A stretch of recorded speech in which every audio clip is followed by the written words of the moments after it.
Penanaman kaedah fertigasi telah mula diterima di kalangan petani kita. Pilihan jenis tanaman oleh petani hanyalah dari jenis yang bernilai tinggi sahaja. Antara jenis tanaman menjadi pilihan petani ialah melon pukat atau juga dikenali dengan rock melon. Buah melon pukat mempunyai permintaan dan harga yang sangat menggalakkan.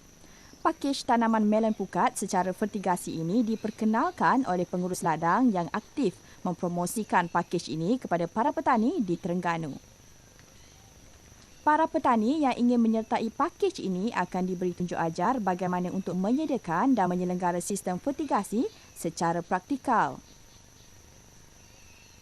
Pengurus ladang di setiap ladang akan menyediakan kursus 4 hari yang merangkumi kelas bimbingan dan amalan praktikal kepada para peserta.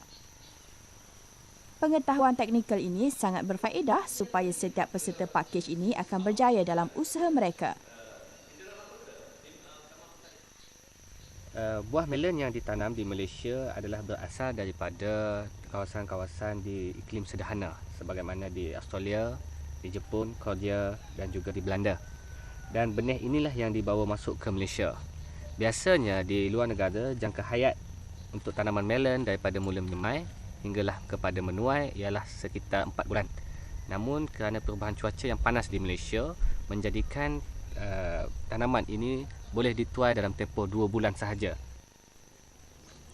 Penanaman secara fertigasi di bawah rumah lindungan hujan ini membolehkan penanaman dilakukan sepanjang tahun tanpa dipengaruhi musim. Air hujan akan merosakkan dan menjejaskan mutu buah. Buah melon yang mempunyai corak pukat yang terang dan timbul menandakan cukup matang dan manis. Pokok yang ditanam secara fertigasi lebih cepat membesar dan subur. Pokok juga lebih tahan terhadap serangan penyakit kerana mempunyai daya ketahanan yang tinggi. Pokok melon biasanya akan mengeluarkan buah di setiap peringkat tangkai tahun walau bagaimanapun hanya satu buah saja yang ditinggalkan untuk membesar.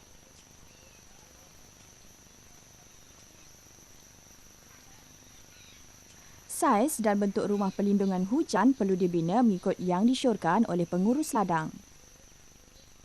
Bagi penggunaan rumah pelindung tanaman atau struktur pelindung hujan atau juga disebut sebagai struktur pelindung tanaman SPT, kami di JM Peladang mencadangkan kita menggunakan SPT yang mempunyai keluasan 8 kaki kali 60 kaki, di mana jarak di antara satu rumah ke satu rumah yang lainnya sekitar dalam 3 kaki. Dengan ini kita akan memperolehi jumlah polybag yang maksimum untuk 1000 beg dalam keluasan sekitar 600 kaki persegi sahaja. Cukup sesuai untuk tanaman di sekitar rumah dan kemudian mempunyai senang untuk membuat penyelenggaraan pada harga kos yang lebih rendah.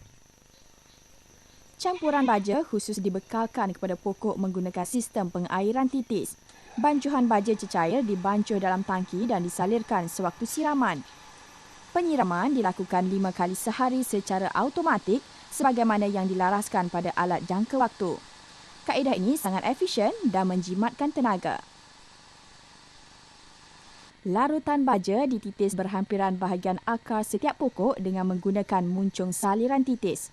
Muncung ini dipasang pada hujung saluran getah kecil yang disambungkan pada saluran PVC.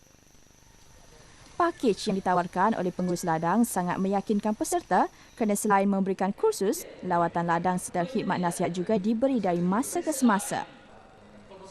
Hasil pengeluaran peserta akan dibeli oleh pengurus ladang untuk dipasarkan secara terus kepada pasaraya di sekitar Lembah Kelang.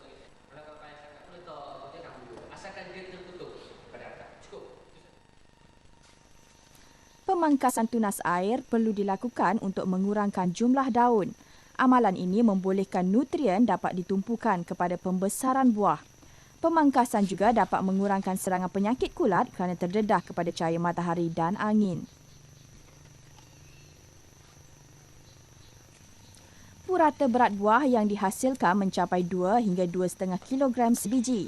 Ini bermakna setiap pokok akan memberi pulangan sebanyak 7 hingga 9 ringgit setelah ditolak kos pengeluaran. Pendapatan sebanyak ini lebih menguntungkan berbanding tanaman lain.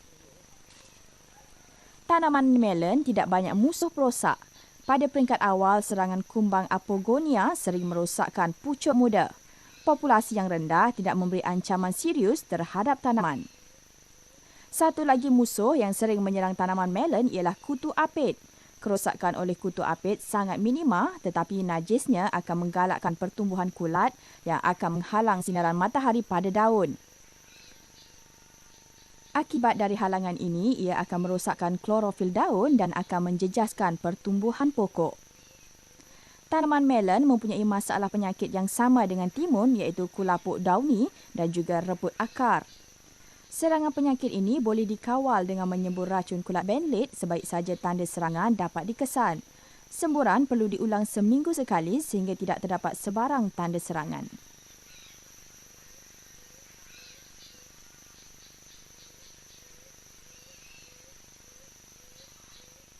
Penggunaan jaring keles serangga kita dapati kurang kompetitif, kurang baik bagi tanaman jenis petegasi di Malaysia kerana jaring keles serangga akan boleh meningkatkan suhu dalam struktur haus tanaman. Pakej yang diperkenalkan ini sangat baik jika dapat diperluaskan kepada jenis tanaman lain terutama yang mempunyai nilai tinggi. Usaha ini juga sangat berkesan untuk meningkatkan pengetahuan para petani dalam pengurusan tanaman dan penyampaian teknologi terkini.